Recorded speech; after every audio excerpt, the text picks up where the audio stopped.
Olá, boa noite a todas e a todos. Sejam bem-vindos a mais um encontro do Coletivo Girassóis Espíritas pelo Bem Comum. É uma honra estar trazendo para cá esse projeto, que é o projeto Mulheres em Tempos Sombrios, que é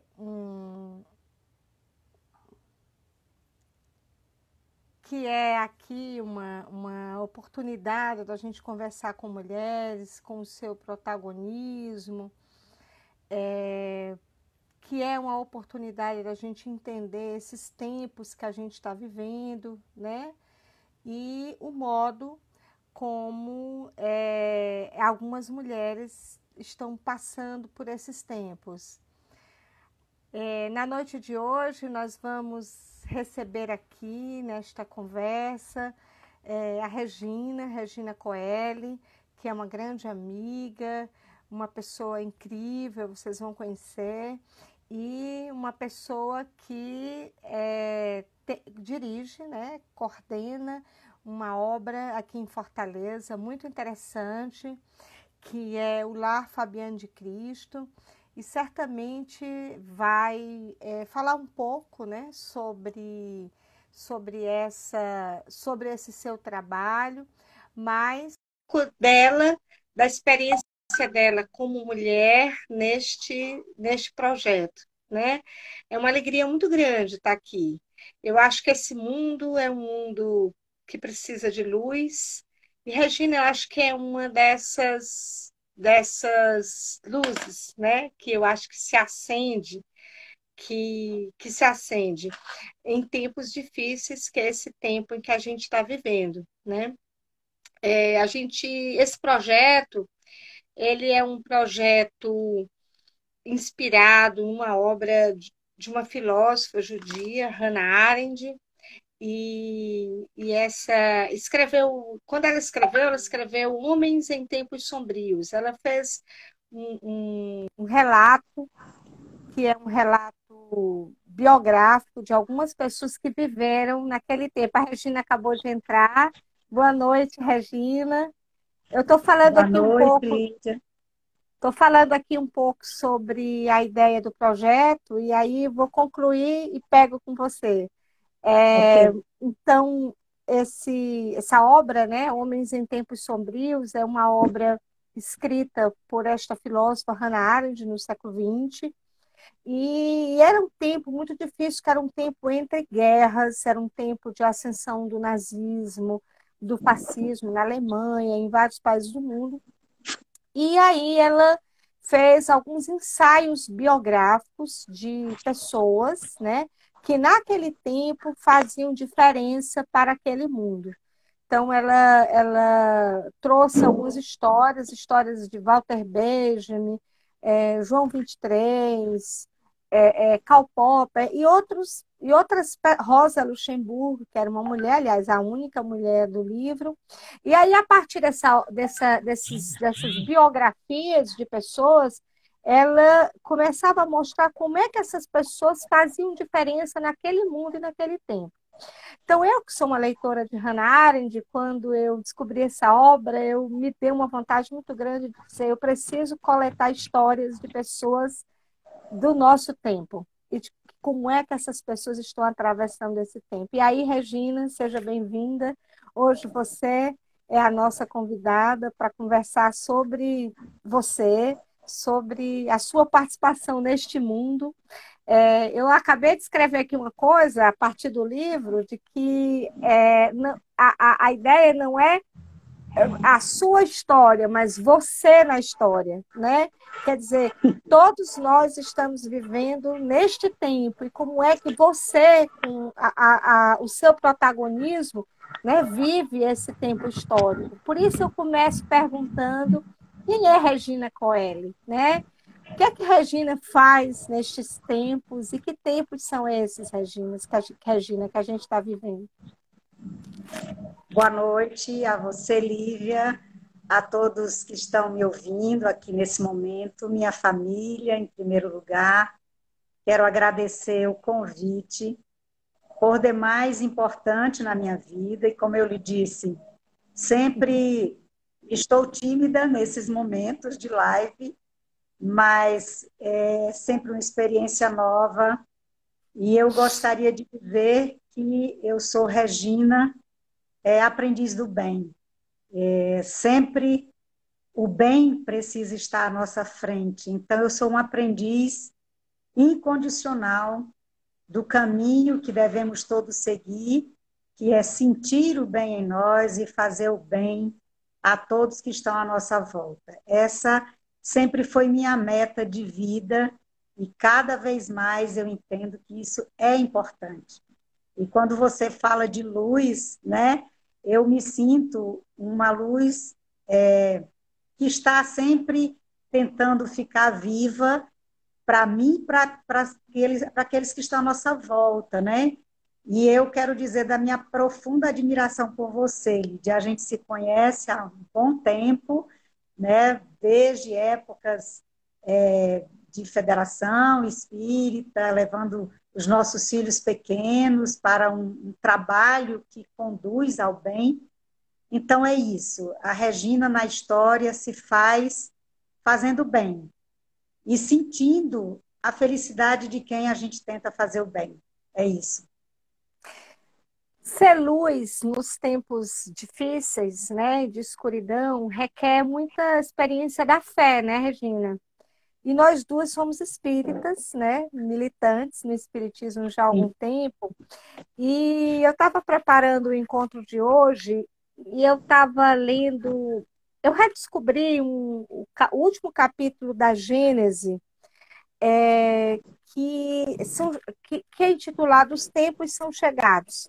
Esse Sim, capítulo eu recomendo que todos nós visitemos, né? E que a gente tenha uma leitura reflexiva em torno desse capítulo, porque Kardec diz coisas muito, muito conectadas com o tempo que a gente está vivendo hoje. E aí eu quero ler um trechinho para animar aqui nossa conversa, que é, diz assim, que sim, por certo, a humanidade se transforma como já se transformou em outras épocas. E a cada transformação é marcada por uma crise, que é para o gênero humano, o que são para os indivíduos as crises de crescimento, crises muitas vezes penosas, dolorosas, que arrastam consigo as gerações e as instituições, mas sempre seguidas de uma fase de progresso material e moral. Aí eu pergunto para você, como é que você vê esse tempo que a gente está vivendo? Como é que você vê essa fase? A gente diz muito assim, a gente está vivendo em plena transição, né? Mas como é que você vive esse tempo? eu acho que transição ele já existe desde muito tempo. Eu acho que ela nunca parou de existir, né? Nós não estamos parados no tempo. O tempo passa, mas a gente vai aprendendo e vai tendo as nossas experiências no nosso dia a dia. Então, eu penso que é necessário que pensemos no progresso. Ele pode estar a passos que a gente talvez não deseje que esteja. A gente quer sempre que esteja a passos mais largos, esse progresso aconteça, material e espiritualmente falando. A gente sabe que o intelecto ele é muito mais rápido do que a questão do nosso progresso moral e espiritual, né? Basta ver, hoje nós estamos aqui numa live graças a esse progresso intelectual, É né? verdade. O progresso científico também está muito à frente. Então, eu lembro de uma mensagem que tem no Evangelho, segundo o Espiritismo, que lembra no século passado, já lembrando de que a virtude do nosso tempo era o nosso intelecto. E é verdade, o progresso intelectual é um fato, mas ainda hoje o nosso vício é o quê? É a nossa indiferença moral. É a nossa indiferença para o outro, para a dor do outro, para a necessidade do outro, sempre colocando à frente os títulos e a quem de observar que o título ele é um caminho, né? O título é um caminho para você fazer o bem, para você utilizar do seu conhecimento para fazer o bem.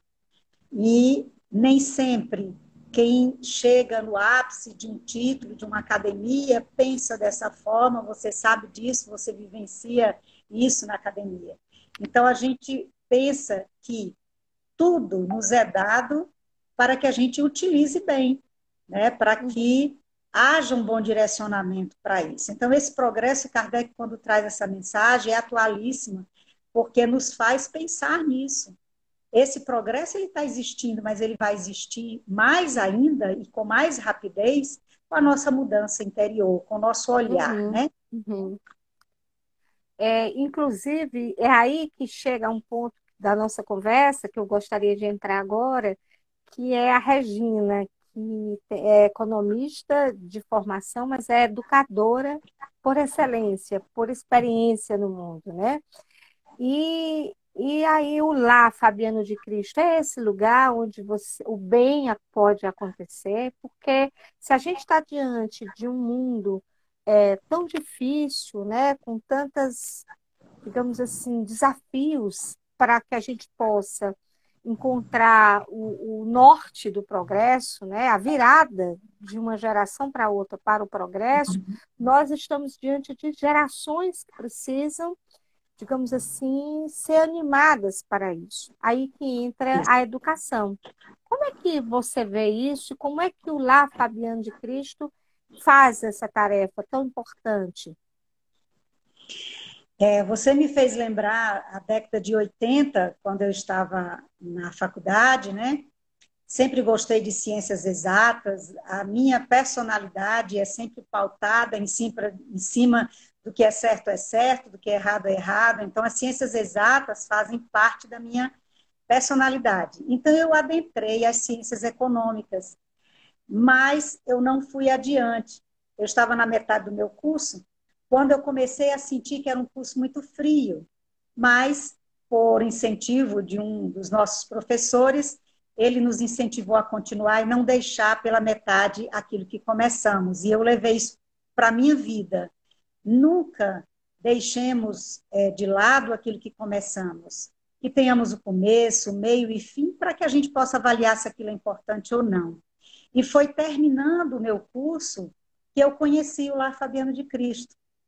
E eu conheci numa época em que não se fazia ainda uma assistência social plena, pública, né? Não tinha política pública ainda nesse viés. E aí eu conheci o Lar Fabiano de Cristo. Fui fazer uma visita, nunca tinha ouvido falar, mas me disseram que tinha uma vaga lá e que era o meu perfil, que eu já espírita, já trabalhava numa casa espírita, e aí via muito esse trabalho social sendo feito, que era o Centro Espírita João Evangelista. Mas antes, adentrando a União Espírita, eu já começava a ver algo diferente na minha vida. E conheci o Lar Fabiano de Cristo, a unidade Fernando Melo, que fica na Jurema, em Calcaia. Fui conhecer e fazer uma entrevista com minha querida amiga Valéria, que é uma pessoa visionária, uma pessoa de forte pensamento na questão social. Hoje ela é presidente do Conselho Deliberativo do Lar Fabiano de Cristo, que muito nos honra a presença dela lá, uma pessoa de visão. E o lar surgiu para mim no momento, e naquele instante em que eu ia fazer a entrevista, era um dia de neblina, e lembro como se fosse hoje, adentrando lá e vendo aquelas crianças com aquele uniformezinho quadriculadinho lindo, e elas entravam correndo, com alegria enorme. E eu fui acometida por uma emoção muito grande. E eu não entendi por que eu estava tão emocionada se eu não conhecia nem o que era lá Fabiano de Cristo. E a partir daí, o Lar Fabiano de Cristo é a minha vida. É tanto que eu digo que a minha identidade é Regina do Lar Fabiano, porque já estão 35 anos nesse trabalho e me sinto feliz, realizada.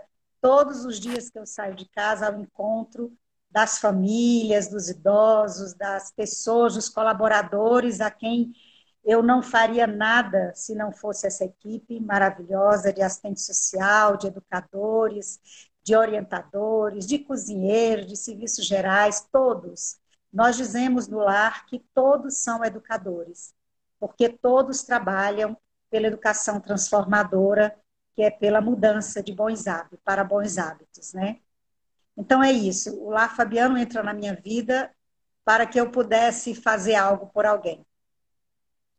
E se você lidera uma equipe, né, aqui em Fortaleza, uma equipe tão valorosa, tão grande, essa equipe, boa parte delas são de mulheres, não é isso?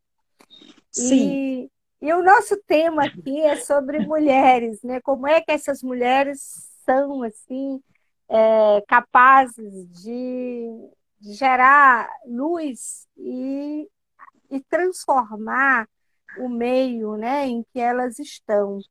E às vezes meio cinzentos, né? sim. E aí, nesse caso, você lidera uma equipe de mulheres. Como é viver com essas mulheres e de que modo há essa reciprocidade dessa energia feminina que pode criar, que transforma ou que gera o amor recíproco, né? Capaz, inclusive, de contaminar, usar a palavra contaminar, não, contagiar, né? Uhum. Todos em sua volta. É interessante que essa live acontece no momento que, para nós do Lar Fabiano de Cristo, nós nos sentimos bastante honrados por termos na presidência uma mulher. A presidente do Lar Fabiano de Cristo, ela está assessorada com mais duas diretoras, que são mulheres, é um trio de mulheres valorosas que estão na sede, mas nós sabemos também que a maioria das gestoras nas unidades, que são em torno de 44 unidades no país, nós temos mulheres à frente. Nós temos, acredito que um homem apenas, eram os dois, mas agora tem um homem, e eles são os benditos sois entre as mulheres no Lar Fabiano de Cristo. Na unidade que eu sou gestora, que é na Maraponga, a unidade Virginia Smith, ela tem 17 colaboradores e dos 17 eu tenho 3 homens. E aí é um momento em que a gente se sente feliz, porque todos eles compreendem a atuação. Nós trabalhamos na gestão com uma metodologia de liderança, onde todos têm vez e têm voz. Nos unimos sempre para reuniões e eu costumo ouvir o que cada um tem para me dizer a respeito das questões e das decisões que temos de tomar. Então, não há um respeito por ser mulher ou por ser homem, mas um respeito por sermos seres humanos, né, espíritos que estamos aqui em evolução e que confiamos e acreditamos uns nos outros. E aí a gente vai se apoiando e vai conduzindo esse barco, singrando esses mares aí na vida de cada família, de cada idoso, com esse potencial, que é essa equipe, e não é só nessa equipe que eu sou gestora, mas todas as unidades do lar, elas trabalham numa única metodologia, que é do acolher, do proteger, do educar, e de transformar para a construção do bem. Então, todas as unidades, elas seguem esta metodologia. Você falou que o lar, falou de idosos, mas o lar Fabiano de Cristo atua com as famílias e com as crianças e jovens. É isso? Fale um pouco de como é que funciona o lar Fabiano de Cristo. O Lar Fabiano, quando foi fundado, ele estava com uma visão bastante à frente do tempo.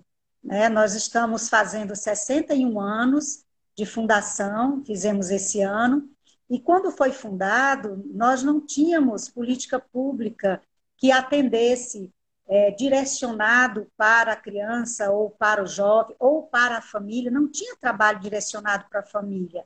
Eram trabalhos estanques, trabalho que se fazia com a criança, eram os orfanatos na época, né, que graças a Deus isso não existe mais. E o lar, naquela época, quando foi fundado, ele já foi fundado com 5 faixas de atendimento. E a faixa que nós atendemos, a primeira que seria nesse momento, quando não tivesse mais condição dos pais ficarem com aquela criança, ficava no orfanato. mas as casas, lares, começaram a existir no lar, né, com mães substitutas, já naquela época. E a nossa unidade, que é a maioria no país, das 44 unidades, das 44 casas do lar, são casas de terceira faixa, que atende o foco na família. E essa família é composta de crianças, adolescentes, jovens e os adultos. E tem uma quarta faixa, que é uma faixa de atendimento para aquele que não está inscrito no lar. É aquele que passa e que está precisando de uma ajuda naquele dia. Ele recebe essa ajuda e vai embora. E a quinta faixa, que é a faixa dos idosos, que aí a gente atende o idoso em separado desta família que foi inscrita. Porém, a gente traz a família desse idoso para que a gente cuide desse cuidador. Né? Então, são trabalhos que se fazem juntos, com o serviço de convivência e fortalecimento de vínculos, e aí a gente vai trabalhando com a intergeracionalidade, né? Trabalhando criança com idoso, a jovem com idoso, e que essa família desse idoso também esteja conosco, compreendendo a importância que é aquela pessoa que já passou, que já está numa idade mais avançada, né, que passou o seu momento de estar trabalhando, mas que ele tem dentro de si um conhecimento e uma evolução para mostrar para os mais jovens as experiências que tem. É isso.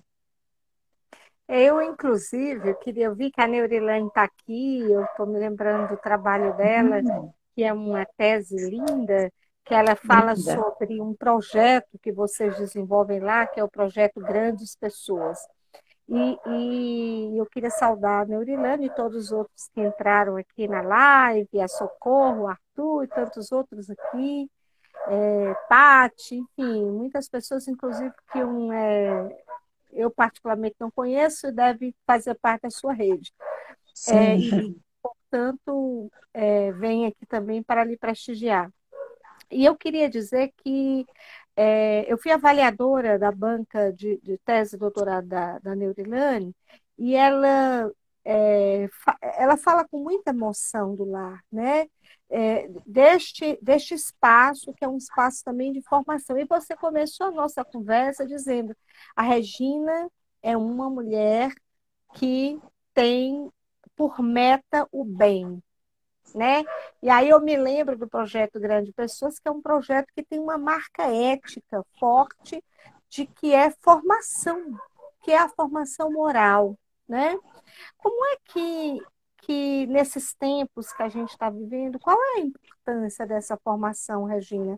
Que ela é cidadã, que ela passa pela dimensão espiritual, ela passa pela dimensão humana, do desenvolvimento das potencialidades humanas enquanto a possibilidade de gerar empatia, né? Que é tudo isso que a gente chama que é o bem, né? É, Então, é. quais são como é que vocês desenvolvem isso e quais são os desafios especificamente desse tempo que a gente está vivendo? Veja só, o Lar tem alguns programas que todos eles vêm desembocar na questão de valores humanos, mas tem um programa maior, que é o Educação do Ser Integral, que também fez parte de estudos, já que você falou na Neurilane, beijo, né? Ela fez o trabalho de mestrado dela em cima da Educação do Ser Integral, que é um programa holístico que vem trabalhar o homem, o autodescobrimento, vem trabalhar a questão do homem com a sociedade e continua trabalhando esse homem com a natureza, vai pela questão do meio ambiente e vai trabalhar o cosmos, né? E aí chega até Deus. Então, eu tenho que me autodescobrir para chegar até Deus. Então, esse é um grande programa. E dentro desses programas que a gente tem de valores humanos, surgiu um projeto que não é do Lar, esse projeto é da Dora Encontre. Ela tem um trabalho de grandes pessoas, que era de levar às escolas a visão de que e aí é um diálogo interreligioso, né, que ela faz, trazendo personalidade de todas as religiões, e que, diante disso, traz em si a questão do respeito, né, o respeito humano. Então, o lar desenvolveu, por algum tempo, grandes pessoas com as pessoas indicadas pela Dora Encontre, mas daí nós começamos a pensar que outras pessoas existem também, que são grandes pessoas do bem, e a Uhum. gente começou a enaltecer. Ano passado, o lar estava fazendo 60 anos, e nós enaltecemos as mulheres e homens que fizeram a diferença, que são grandes pessoas, né, que estão levando adiante esse trabalho. Então, para o lar, é primordial trabalhar valores humanos. A gente não vai chegar a ter uma vivência cidadã se a gente não trabalhar Uhum. essa humanidade, se a gente não trabalhar esse senso de humanidade que temos, né, que precisamos ter. O respeito humano, o valor humano, a compreensão das falhas humanas e das nossas falhas. E aí a Uhum. gente adentra os princípios filosóficos do lar, que ele, o lar, desde que foi fundado, que ele tem em si o princípio da democracia, não apenas a democracia como algo político, mas a democracia de ser cidadão, de ter direitos, ter deveres, né? A família é um princípio filosófico do lar, né? E não podia deixar de ser a fraternidade, né? Uhum. Encontrar no outro a possibilidade de sentir o outro como irmão, né? Que seja um irmão bom, um irmão ruim, ele é irmão, somos filhos de um único Deus, a gente acredita nisso, temos a certeza disso.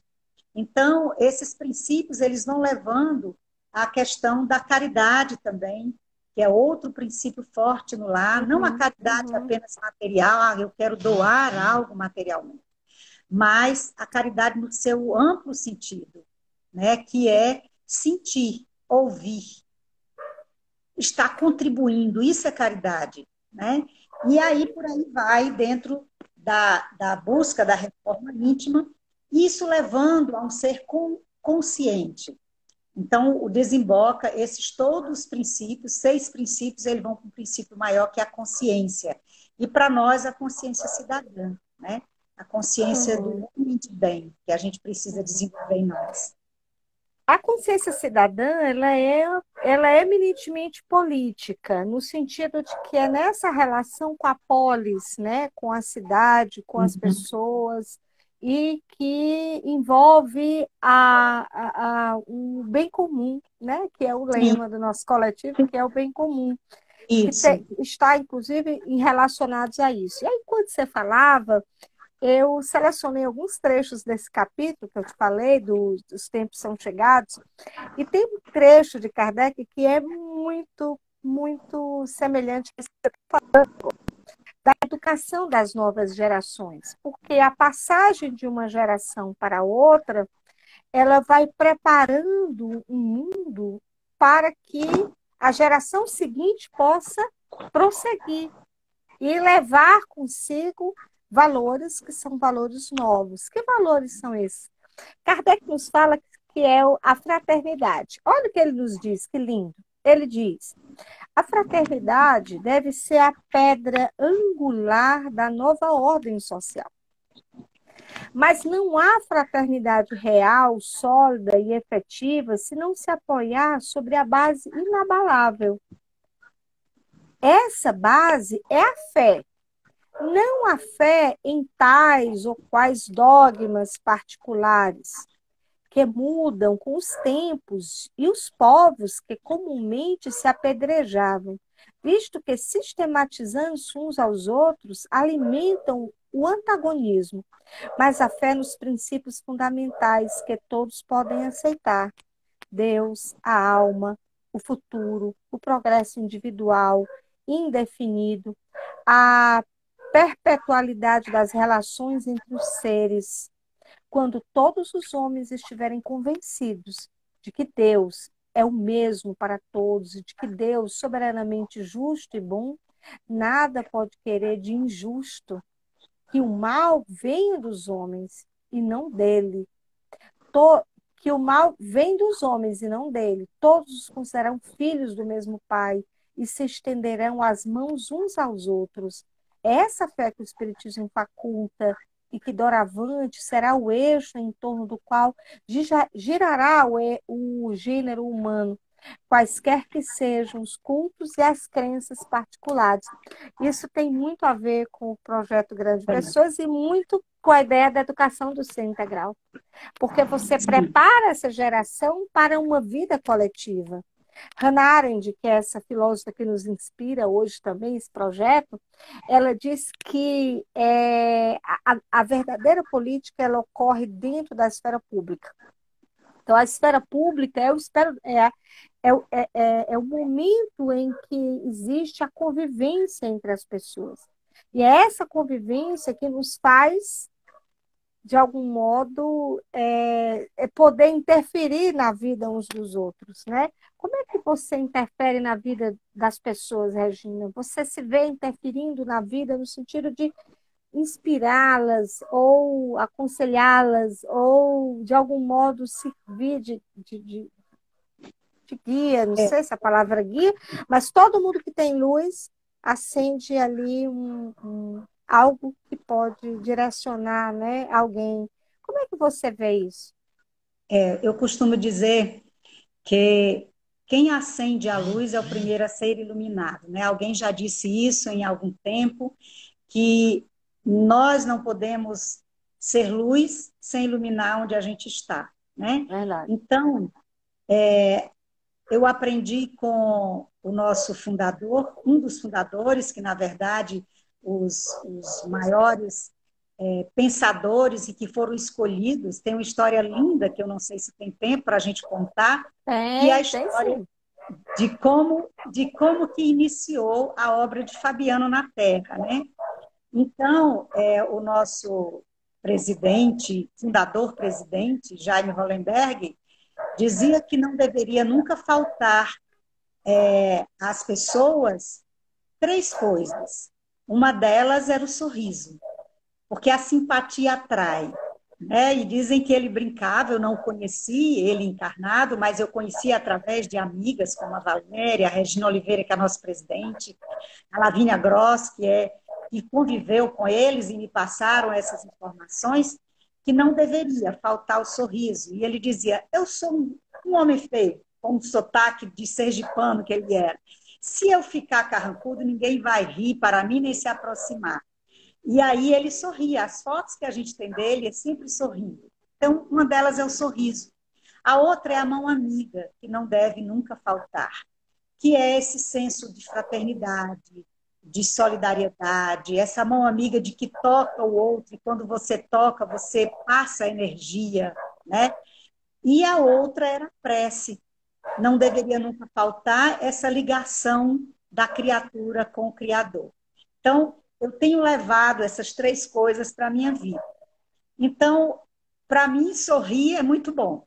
E eu acho que isso atrai as pessoas. E depois desse sorriso vem um diálogo, né? Um diálogo onde a escuta é importante. O lar ensina muito a gente a fazer isso. Escutar, ter uma escuta qualificada, uma escuta que o outro sabe que ele está sendo importante para você. Para tudo, para o que você está fazendo no seu computador, para o que você está fazendo, escrevendo, planejando e ouve. Então, isso é muito importante. Isso atrai as pessoas, isso atrai a confiança das pessoas. Então, lá no lar, a gente tem esse costume de fazer isso e isso vem impregnando as pessoas com quem a gente convive. Então, elas confiam que vão ser ouvidas, vão ser acolhidas, né? E daí vão ser protegidas, não com o assistencialismo, mas vão ser protegidas porque a lei permite isso, que existe uma proteção social. Né? E daí você acolhe, você começa esse processo de educação transformadora, que é um processo que é o constante exercício para a mudança de hábitos. Então, essa educação vai por esse viés até que o ser deseja se transformar. Então, essa é a condução, esse é o trilho que a gente vai seguindo. E a história bonita é que estava escrito nas estrelas que o Lar Fabiano de Cristo ia passar a existir na Terra. Então, quando da época da fundação do lar, há 61 anos, foram recebidos, através de Chico Xavier, muitas mensagens, Uhum, mensagens de orientação. E uhum, algumas dessas mensagens começaram a pensar e dizer como que o lar iria começar na Terra. E uhum. conta-se que o espírito de Ismael, que nós espíritas sabemos que é o anjo guardião do Brasil, coração do mundo, pátria do Evangelho, e que a gente tem, é uma outra live, outra discussão, É para a outra gente ver discussão. como é que a gente está neste país, do jeito que está, e ele para ser coração do mundo. Mas o espírito de Ismael convoca a nível espiritual o espírito de Fabiano de Cristo para uma conversa. Imagine que nível de conversa não foi essa, né? Dizem que eram duas luzes imensas se encontrando e ele dizia: preciso dos seus serviços no Brasil, na terra do Cruzeiro. E eu preciso que você convoque pessoas que tenham capacidade empreendedora de estar lá na terra. Aí eu penso que eu devia ser uma formiguinha ouvindo essa história, essa conversa do lado de lá, se eu tive o privilégio. E aí, dessa conversa, Fabiano de Cristo, muito humilde, dizia que ele não tinha capacidade para isso, um luzeiro que nem ele, e aí ele vai atrás. E a nível espiritual, ele encontra duas criaturas que vieram reencarnar no Brasil, um no Rio de Janeiro e outro em Sergipe. Um deles, Carlos Torres Pastorino, que todo mundo Pastorinho. conhece, o best-seller do Minuto de Sabedoria. Ele tem muitos outros livros belíssimos. E Uhum. ele reencarna no Rio de Janeiro para estudar a teologia, foi padre, foi para Roma, depois se decepcionou por lá e volta e começa a estudar a doutrina espírita. E o Jaime Hollenberg de Lima, um cara simples, pobre, de uma história de muito sofrimento e dificuldade por conta da pobreza, né, nordestino. E aí ele vai, consegue depois estudar, chega à patente de coronel do Exército e vai para o Rio de Janeiro. Está lá no Rio de Janeiro, se encontra, faz amizade com o Pastorinho. Daí encontra-se com outros amigos e começa a estudar os evangelhos à luz da doutrina espírita. E chega um momento que o espírito iluminado chega para eles: vocês vão só estudar, está na hora de trabalhar. E foi assim que começou a história de Lá Fabiano de Cristo. Muito interessante, e eu diria até emocionante, Regina, porque Sim. tem uma coisa que eu estava também lendo hoje de Hannah Arendt, ela vai falar uma coisa que é o seguinte, ela diz que quando ela está falando da filosofia, ela diz que a gente aprende, às vezes, que a filosofia ela nos chama a uma vida contemplativa, como se era preciso se afastar do mundo e meditar. Os platônicos faziam muito isso, iam para um lugar afastado, meditar. E aí ela diz que, ao contrário da vida meditativa, era a vida ativa. A vida ativa. Isto é, Uhum. aí, se a gente junta o conceito de vida ativa e se a gente junta o conceito de praxis, que vem de Paulo Freire também, é uma ideia de que é uma reflexão e uma ação constante. É um chamamento para o mundo. Então, cada pessoa, eu acho que intuitivamente a gente sabe a tarefa que a gente tem para fazer na vida, né? Uhum. Você diz, eu sou essa luzinha aí. Você não é essa luzinha, não. Você é um fogareiro, uma, uma, uma, uma, uma, uma imensa fogueira, porque você lidera uma equipe enorme, né? Você falou aqui, dentre elas, muitas mulheres. Então, eu acho que é daí que há uma espécie de convocação para o trabalho. Eu penso muito isso quando eu falo da Casa da Sopa. Outro dia eu refletindo sobre isso e a Casa da Sopa esse ano faz 25 anos, né? Você fala que lá que entrou no lá faz 35 anos, porque eu, 10 anos depois, eu estava entrando lá e fundando, junto com os companheiros da Casa da Sopa. E aí eu me lembrando que foi o ano que eu me casei, né? Também. Quer dizer, eu faço 25 anos de casamento, sobre 25 anos de casamento. E aí eu brinco muito com o Leonardo, assim, que a vida da gente, inclusive o nosso projeto, que é um projeto coletivo de amor, que não é um amor só homem e mulher dali, que se constrói junto, de uma conjugalidade, mas um amor que envolve a, a uma coletividade muito maior, né? Então, essa é uma intuição. Então, quando Pastorino, né? E quando Hollenberg tem essa intuição é esse chamamento que faz a gente dizer, então agora é hora do trabalho.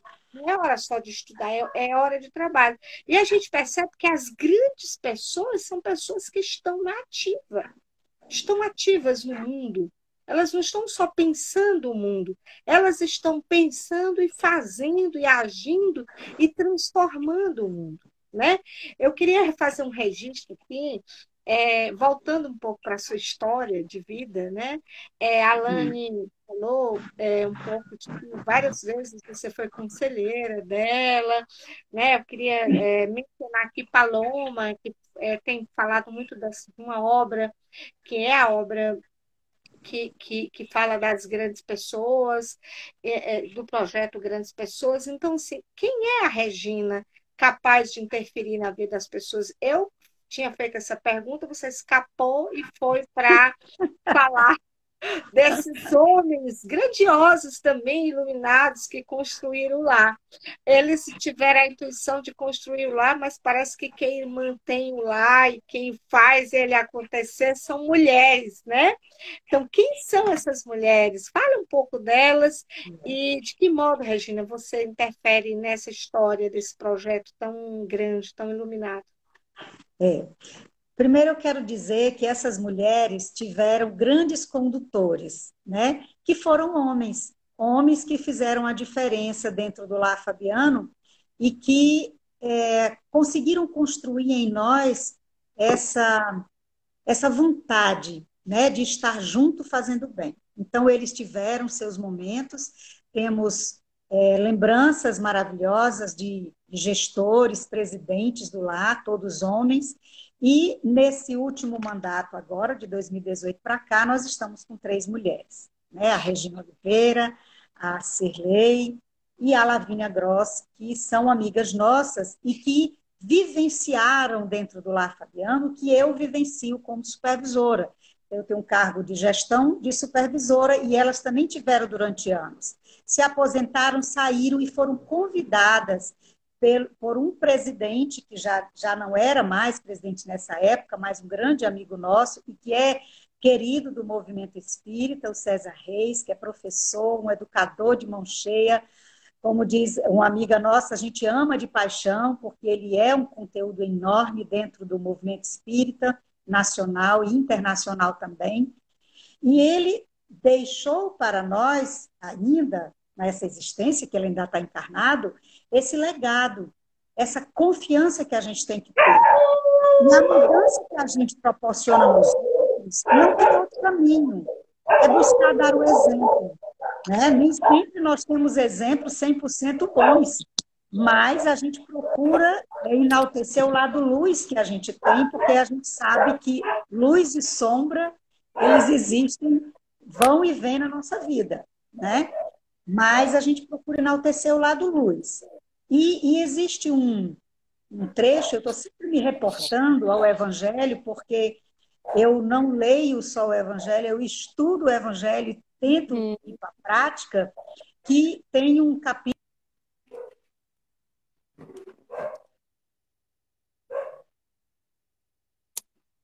Ser uma minha tela aqui, alguma coisa. Deu uma travada. Um capítulo, pode repetir. Sede perfeito, né? Sede perfeitos. E os superiores e os inferiores. Essa mensagem me acompanha desde o momento que eu comecei a trabalhar na gestão administrativa. Quem é o meu superior? Quem é o meu inferior? O que ele significa para mim? Então, o meu superior, ele precisa do meu respeito, da minha atenção, mas o meu inferior também precisa. Falando inferior não no sentido pejorativo, mas que tenha cargos que estão sob a minha gestão. Então, esse caminho é que nos direciona. E eu acredito que é o exemplo, não tem outra forma. Então, eu tento, no meu dia a dia, trabalhar o exemplo do respeito, da atenção, da solidariedade, da busca pelo entendimento da coletividade, do bem-estar coletivo. Então, eu acho que esse é o caminho. Eu não sei se eu influencio muito na vida delas, mas eu acredito que algo fica para que possa um dia dizer assim, alguém me incentivou a estar neste caminho. E eu não quero levar esta falha para as próximas encarnações de ter desviado alguém de caminho. Se eu desviar, com certeza vai ser pensando no bem, fazer alguma coisa para o bem. É É, isso. Acho que desviar de um caminho errado, né, Regina? Desviar desviar de um caminho errado. E é, é por isso que o subtítulo da nossa live hoje é sobre protagonismo, que tem a ver com isso tudo que a gente está falando, né? Que eu mencionei de uma algo que impulsiona. E quando você falou, né, começou a contar um pouco a sua história, de como você chegou no lar e tudo, quer dizer, você era um dia nublado, aí você foi para fazer a entrevista, a gente sabe que havia aí talvez uma conspiração espiritual para que você ali, né, aportasse. É possível, né? A gente intui isso, você deve intuir bem isso, mas que é algo de uma missão também na vida, né? A gente tem muitas missões. As mulheres têm chamados na vida também. E um deles é a maternidade, né? sim, E aí, de algum modo, quando a gente gesta um projeto, a gente é meio mãe também desse projeto. A gente é pai e mãe desse projeto, né? Então, eu queria que você falasse um pouco, porque mesmo que esse projeto viesse construído de outra pessoa, de outro estado, que vem, que dissemina em outros, né, em vários lugares do Brasil, etc., esse projeto aqui, ele, ele tem uma concepção, mas ele tem aquele quem cria, porque pai, mãe é aquele que cria, né? Então, como é isso? Como é ser mãe de um projeto? A gente está quase chegando no fim, mas eu acho que essa era uma pergunta. Como é a maternidade? Eu sei que você tem 2 filhos, né? Como sim. é ter 2 filhos, né? Não sei se eles estão aqui, eu vi o Arthur aqui, e ao É, mesmo tempo ter tantos outros filhos, né? Que estão com você dentro desse campo, dessa relação de construção da educação, da cidadania, dos direitos, né? Da dignidade. Como que é viver também essa maternidade? eu costumo dizer que o Lar Fabiano de Cristo é minha outra casa, né? Eu tenho a minha família consanguínea, mas quando eu estou lá no Lar Fabiano, eu tenho um lema que eu levei nesses 35 anos. Aliás, 35 não, porque eu estou há 29 anos casada e o Arthur tem 29 anos. E Ah, aí o Augusto tem 19. Então, eu formei a minha família dentro do Lar Fabiano de Cristo, né? Quando eu fui embora de Fortaleza e eu fui para Minas Gerais, que eu trabalhei numa unidade lá, foi a minha primeira experiência como gestora, foi lá na casa de Irmão Palminha, que eu quero muito bem aquela casa, fiquei quase 7 anos lá, e depois eu vim para um projeto que ia iniciar em Natal, fiz lá 1 ano e meio e voltei para Fortaleza, né? E até hoje eu estou na casa de Virginia Smith. Então, a minha família, que eu formei dentro do lar, é um pouco de um. Foi gerado dentro dessa inspiração, né, do Lar Fabiano. E estar junto de outras pessoas, eu costumo dizer, que é o meu lema: Fabiano, cuida dos meus para eu cuidar dos teus. E ele cuidou direitinho até hoje. Tenho 2 filhos lindos, maravilhosos, o Arthur e o Augusto. E gratidão ao esposo, Toninho, porque através dele nós fizemos essa família. E aí chega o Lar Fabiano como minha grande família. Às vezes as pessoas brincam. Você tem quantos filhos? Eu disse, já perdi a conta. Porque são muitos mesmo. São muitos. Então, o lar tem em cada casa 100, 200 famílias, 50 famílias. Então, elas se transformam em 300 pessoas, em 500 pessoas, 1.000 pessoas. Então, elas vão estando junto comigo e com todos os colaboradores que fazem a casa, eles nos têm como a família deles. É tanto que eles não chamam Lar Fabiana, eles chamam Nosso Lar. Vamos para o nosso lar. Isso é muito importante, é uma sensação de se apropriar daquele local, se sentir em casa. Isso é muito gostoso ouvir. Ah, quando eu chego aqui, eu sinto um ar diferente. E eu costumo dizer para os colaboradores que a energia que as pessoas sentem quando chegam no lar, claro que tem toda uma energia espiritual, mas a energia que está muito imantada nos prédios, nas paredes, em todo canto do lar, é de cada um que faz o lar acontecer. São as pessoas. É a energia que eu emito pelo meu pensamento de fé, de esperança, de coragem, de fraternidade. É isso. E isso nos faz ser grandes dentro do lar. Talvez pequenos na estatura, mas grandes no conhecimento, no aprendizado. Nos faz ser muito, muito, muito ser gratos a essa oportunidade de serviço no bem. Kardec diz que a humanidade é um ser coletivo, que se operam as mesmas revoluções morais, porque passa todo ser individual. Então, as mesmas coisas ocorrem de fora para dentro, de dentro para fora, e vai construindo aí esse corpo coletivo que é humano, que é a humanidade toda, né? E aí eu achei interessante isso que você falou, de que há uma família grande. Essa é a ideia de organicidade, de que há um corpo orgânico que é, ao mesmo tempo, intersubjetivo, que envolve as pessoas e que envolve um projeto que é coletivo ali naquela comunidade, que é a Marapunga, mas que é coletivo porque impacta na cidade de Fortaleza e que No Fortaleza impacta, Estado. e aí vai. E se a gente for pensar do ponto de vista universal, quer dizer, Sim. cósmico, né? Então, essa é uma grande questão que é para a gente pensar, né, Regina? Quando a gente É, muda a vida de uma pessoa, a gente impacta sobre a vida de tantas outras que convivem ali com elas, né?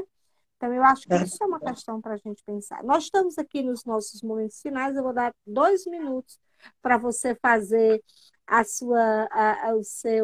sua finalização.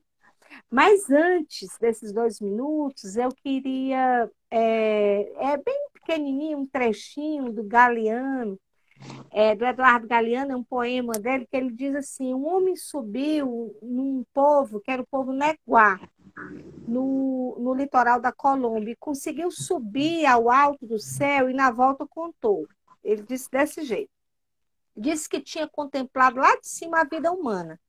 E disse que somos um mar de foguinhos. O mundo é isso, revelou. Um montão de gente, um mar de foguinhos. Não existem dois foguinhos iguais. Cada pessoa brilha com sua luz própria, entre todas as outras. Existem fogos grandes, fogos pequenos, fogos de todas as cores. Entre gente de fogo sereno e que fica sabendo do vento, e existe gente de fogo louco que enche o ar de faísca. Alguns fogos bobos, não iluminam nem queimam, mas outros ardem a vida com tanta vontade que não se pode olhá-los sem pestanejar, e quem se aproxima incendeia. que Eu lindo. estava procurando aqui alguma coisa sobre luz e me deparei aqui com Galeano. Você incendeia a gente também, não é, Regina? Maravilha. Você é bem pacífica assim, tem a voz mansa, né? Fica só ali quietinha, como tem, né? Mas que incendeia. Eu acho que esse fogo é o fogo do espírito e da alma, né? Do bem que você traz, que você diz que quer buscar e que você, né, transmite para nós. Eu vou dar 2 minutos para você fazer o seu encerramento. Ok. Eu quero agradecer a você por me conduzir nesse momento de timidez minha nessa live, que o Coletivo Girassóis continue bem. Eu acompanho o Coletivo Girassóis. Eu não posto muitas coisas, nunca posto, porque realmente são muitas mensagens, são muitos outros grupos que a gente participa. Mas eu quero agradecer a Alane, porque eu sei que ela foi incentivadora para que eu estivesse nessa live. E agradecer meus amigos que eu estou vendo, gente aqui da Bancada do Livro. Sigam a Bancada do Livro, é muito lindo no Instagram. Tenho acompanhado as lives. Amigos do Rio de Janeiro, estou vendo amigos aqui de Fortaleza, amigos lá de Valadares e outros amigos. Então, minha gratidão a todos, a minha família. Mas eu queria finalizar com um poema de Robert Louis Stevenson, que foi um escocês que era um novelista e poeta, e que o coronel Jaime Hollenberg, que eu chamo carinhosamente de coronel, porque ele é um coronel do bem, e ele foi, né, aqui na Terra e continua sendo o plano espiritual. E ele gostava de dizer, e ficou como se fosse um poema dele, mas não é dele, que diz assim: o homem que venceu na vida é aquele que viveu bem, riu muitas vezes e amou muito, que conquistou o respeito dos homens inteligentes e o amor das crianças, que preencheu um lugar e cumpriu uma missão, que deixa o mundo melhor do que encontrou, seja com uma flor, um poema perfeito ou o salvamento de uma alma, que procurou o melhor nos outros e deu o melhor de si, mesmo não sendo dele, mas que Jaime Hollenberg de Lima e Pastorino, onde estiverem, receba minha gratidão por estar aqui falando em nome deles e em nome de uma obra que é uma obra do bem, maravilhosa, que atende a todos, que não faz distinção de cor, de religião, de credo, de etnias, de nada. Abraça a todos, acolhe a todos. É assim que a gente quer viver no mundo, fazendo bem e sendo alguém que construa o bem. Gratidão a todos vocês do Coletivo Girassóis. Gratidão a você, Regina. Como eu disse para você, vai ser lindo, porque você é linda. E aí que a gente possa continuar se encontrando. Eu agradeço em nome do Coletivo Gerações. Esse projeto é um projeto que tenta também dar visibilidade ao protagonismo de mulheres. A gente sabe que o Espiritismo tem muitas mulheres, não só o movimento espírita, mas as instituições, as organizações, as empresas, né, esse país, né, deve jogar luz aí no trabalho dessas grandes mulheres e você é uma delas, né? Muito obrigada. Obrigada a todos que estiveram aqui acompanhando. Nós agradecemos a presença, o Coletivo Girassóis. Sigam as páginas do Coletivo Girassóis nas redes sociais e que a gente está aí para semear o bem comum. Essa é a nossa missão. Sim. Né? Boa noite a todos. Regina, muito grata. Beijo. Assim que essa pandemia passar, a gente precisa se abraçar, viu?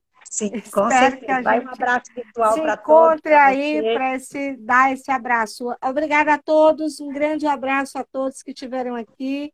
Boa noite e até a Boa próxima. noite. Amanhã, gente, importante lembrar, amanhã tem o projeto Leituras às 20 horas. A gente está lendo um livro sobre Manuel Porteiro. E amanhã tem mais, viu? Leonardo, Cosme, e eu vou estar também amanhã nessa bancada aí, conversando sobre o Manuel Porteiro. Um beijo, gente. Fiquem Beleza. com Deus. Beijo. Regina, gratidão, Regina. Você é linda, viu? E a luz. Uma Tem fogueirona gente bem do grande. Rio de Janeiro já seguindo o coletivo, tá? Tem amigos do Rio de Janeiro que já estão seguindo, falando aqui.